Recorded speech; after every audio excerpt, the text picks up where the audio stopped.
Hi guys, Dr. Doty here. Just wanted to check in with you. I hope you and your families are all healthy and safe. I wanted to also let you know that we are open. We are dedicated to make sure that everybody who needs to can come in and get checked and adjusted and make sure that they're functioning well. And so we wanted to just let you know that that's the case, that we are open. Also, I want to let you know that we are doing all the proper precautions here at the clinic to make sure it's safe for you to come in. We're wiping things down on a regular basis. Anytime anybody uses the chairs, we wipe them down right after they're done using the chairs, all that kind of stuff. So we were really, paying some extra attention on the cleanliness and making sure everything is sanitized for your guys' safety. So if you feel comfortable coming in, whether you're wearing a mask or not, please do come on in. Let's get you adjusted. Let's get you functioning as best possible with that. And with that being said, I really wanted to dive a little bit deeper into how this virus is affecting us. And just to give you a little bit more information, that true information that we're getting out there. So I want to keep you guys informed about what really is going on.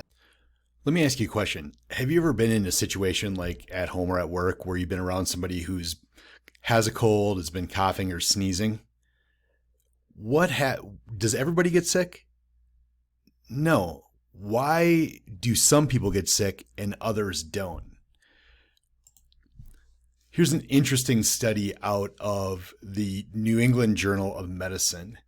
And there were some researchers at the Carnegie Mellon Universe, and they took 394 healthy people and they dripped viruses into their noses.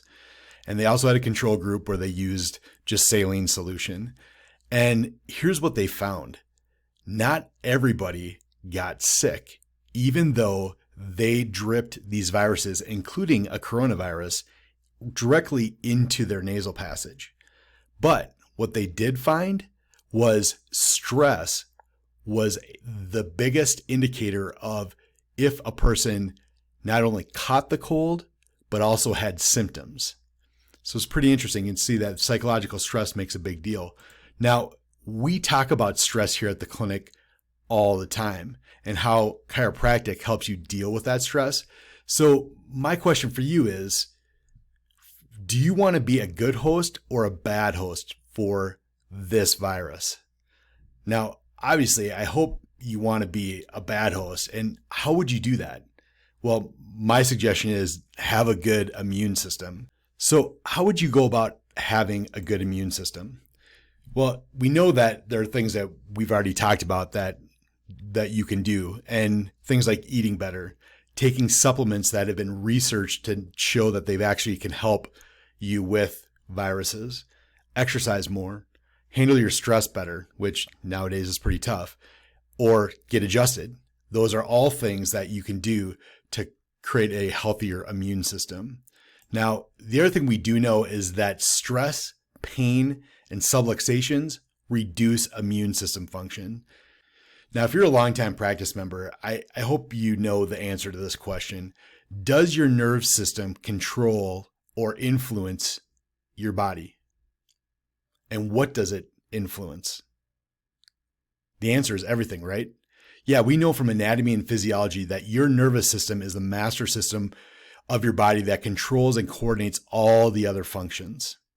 So when we talk about everything, does that include your overall health and well-being? Well, let me ask you another question. Have you ever felt better after an adjustment? Have you ever felt less pain or stress? Or in another way of looking at it, have you felt more energy, more range of motion, or even slept better? I would say most people have experienced one or more of these things. Does your nerve system control or influence your immune system? If you've seen any of my previous emails, you know that I've already talked about the research that shows that your immune system is definitely affected after an adjustment. I'm not going to go over that research again. If you want to see more about the research of how chiropractic affects the immune system, you can go over to our website at dotychiro.com and then go to our blog and actually look at what does science say about chiropractic and the immune system function. This gives you all of the information and a lot of the research behind what chiropractic adjustments actually do for your nervous system. doesn't it make sense that having your nervous system functioning optimally would make your immune system function optimally as well? So why should you get adjusted right now, right at this time? I hope you think that anything that I can do for my immune system would be a huge benefit for my health and for my loved ones. But what should you be doing right now?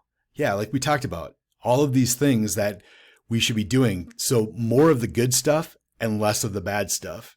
And we have opened extra times for you and your family to get checked. Have you seen the research from Stanford and some of the press conferences given by the ER doctors from Bakersfield? The numbers are showing that 50 to 80 times more people have had the virus and didn't even know it. So what does that mean for the death rate? Well, common sense means that obviously if you have more people that have had the disease but didn't know it, then that death rate is much, much lower than they have been talking about. So many more people have had it and didn't know it, and they're still alive. So does that mean we shouldn't be buying into the hype of the media? I would say yes. Even the emergency room doctors are questioning the data. We know much more about this virus now and how it affects people. And we need to base our policies and responses on real numbers and not the numbers that we got from these flawed computer models. So let me ask you another question. What about your friends and family? What should they be doing right now? I hope you can see that they should be doing these things as well. Just to let you know, we have been deemed essential by Homeland Security, so we are here to keep you and your family functioning optimally. Like I said at the beginning of this video, we're taking all the proper precautions to keep your risk at a minimum here at the office. But, out of curiosity, I know we've all been going to the grocery stores and, other stores for much needed essential supplies. Do you think that you have more of a chance of being exposed to the virus here at our office or at some of these other stores? The other aspect about this is we know that there's going to be a second wave of this virus. Just out of what we're doing right now, the social distancing, not only does it flatten the curve, but of course it lengthens the curve. That means next fall, we're probably going to see cases of this virus go up again. So my question to you is, what will you do then? I'm going to leave you with this. Who will you be when you get exposed to this virus? Are you going to be a good host or a bad host? I hope you do all those things to be a terrible host to this environment. I hope that helps clear some things up, and I hope that you got some great information out of this. Like I said, please come on in or give us a call, or if you have any questions, don't hesitate to give me a call. But we are here and we really want to make sure that you are really a bad host for this virus and that you're healthy and happy. Thanks, and have a great day.